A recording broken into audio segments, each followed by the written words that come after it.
खबरों के पीछे की असल खबर जानना चाहते हैं तो देखते रहिए पॉइंट ब्लैंक बाय पुष्पेंद्र। क्या सही क्या गलत, फैसला होगा आपका।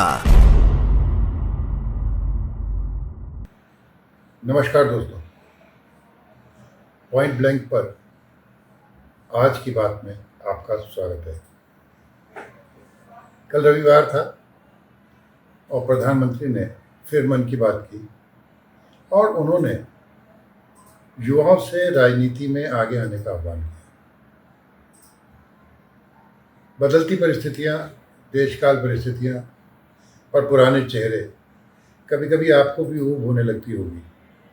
ज़रूरी है कि युवा राजनीति में आगे आएँ और राजनीति में एक नई और ताज़ा हवा बहने लगे। प्रधानमंत्री मोदी कल महाराष्ट्र में भी थे। वहाँ उन्होंने कहा कि महिलाओं से जो अपराध किए जाते हैं वो अक्षम्य है।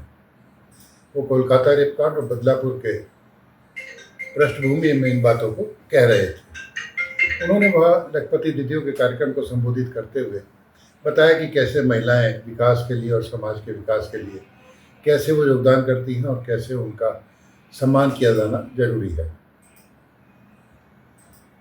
एक बात चंद्रशेखर आज़ाद की भी।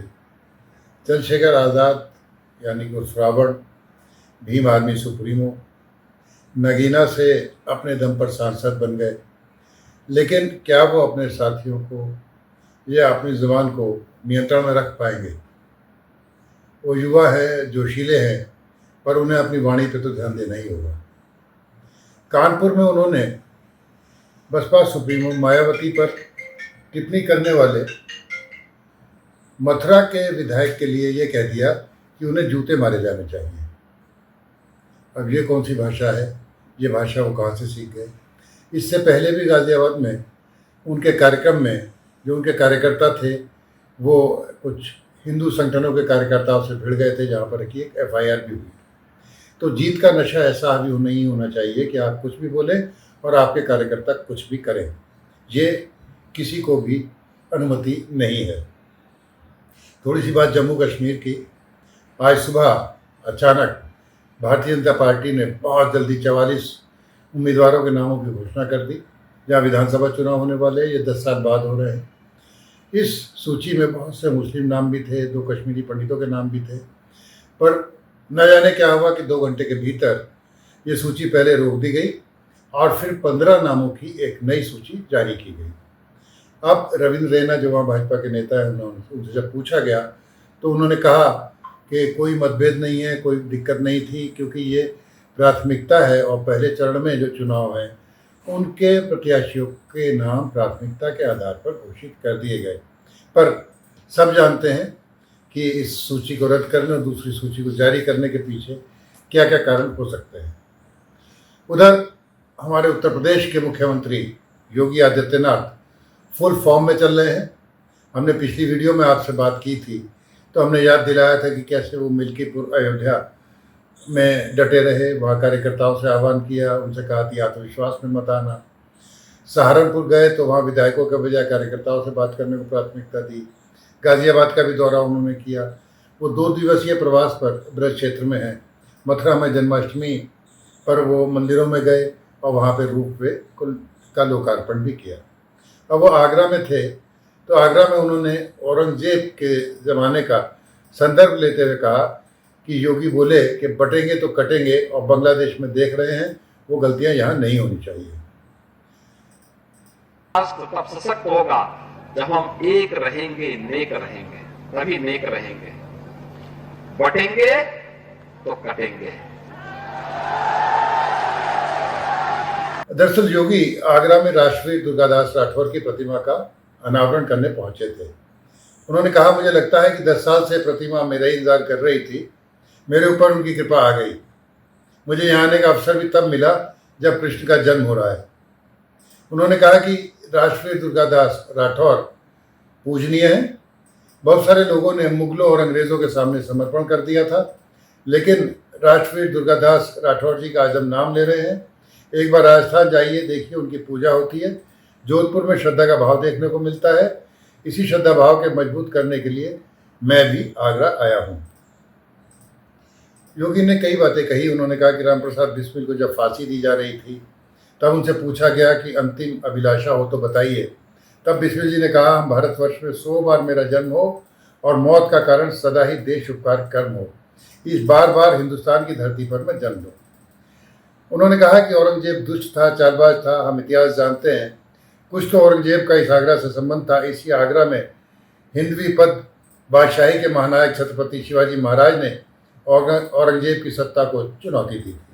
उन्होंने कहा था कि तुम चूहे की तरह तड़पते रह जाओगे, हिंदुस्तान पर तुझे कब्जा नहीं करने देंगे। राजस्थान में महाराजा जसवंत सिंह इस मोर्चे को संभाल रहे थे। महाराजा जसवंत सिंह के महत्वपूर्ण सेनापति राष्ट्रवीर दुर्गादास राठौर जी थे। औरंगजेब ने कई बार कोशिश की लेकिन कब्जा नहीं कर पाया, क्योंकि वह राष्ट्रवीर दुर्गादास राठौर जैसे वीर हो, वह कैसे कोई विदेशी आक्रांता कब्जा कर सकता है। वही हुआ भी, लेकिन औरंगजेब दुष्ट था, चालबाज था।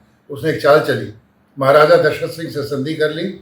उसने कहा कि हम जोधपुर रियासत में कुछ नहीं करेंगे, आप हमारा सहयोग कीजिए, और बाद में उन्हें लालच और धोखे के साथ उन्हें मार दिया गया। अंग्रेजों ने क्रांतिकारियों के लिए 10 लाख रुपए खर्च कर दिए, जबकि उन्होंने सिर्फ 4,000 रुपये लूटे थे। ये सारी बातें उन्होंने याद दिलाई और इसमें बांग्लादेश का जिक्र भी किया। दरअसल है क्या, उत्तर प्रदेश विधानसभा में 10 सीटें रिक्त हो गई हैं। वहाँ उपचुनाव होना है, नामों को लेके कयास चल रहा है। पहले एक आरोप ये लगा लोकसभा चुनाव में, जब भारतीय जनता पार्टी को अपेक्षित सफलता नहीं मिली तो बहुत से लोगों ने कहा कि सीएम योगी को खुला हाथ नहीं दिया गया था, उनके हाथ बंधे हुए थे और टिकट और सारे निर्णय आला कमान दिल्ली कर रही थी। इस बार 10 की 10 सीटों पर चुनाव जिताने की जिम्मेदारी मुख्यमंत्री योगी को दे दी गई है और ये भी कहा गया है कि आपको फ्री हैंड दिया जाता है, आपको जिससे चुनाव लड़वाना हो उसे लड़ाइएगा, जिसे कमान देनी हो उसे कमान दीजिएगा। तो इस बीच वो सब जगह दौरा कर रहे हैं और उपचुनाव की तैयारियों में जुटे हुए हैं। आपको याद होगा लोकसभा चुनाव में पीडीए का नारा भी बुलंद हुआ था सपा की ओर से, और कुछ ऐसा फीडबैक भी मिला और ये जानकारियाँ भी आई कि जातियों में बट रहा है हिंदू समाज। तो वो बार बार हिंदू समाज को एकजुट होने की बात कर रहे हैं। वो जहाँ भी जा रहे हैं वो बार बार हिंदुओं को एकजुट करने की बात कर रहे हैं। उन्होंने कहा भी कि हिंदू एक रहेगा तो नेक रहेगा।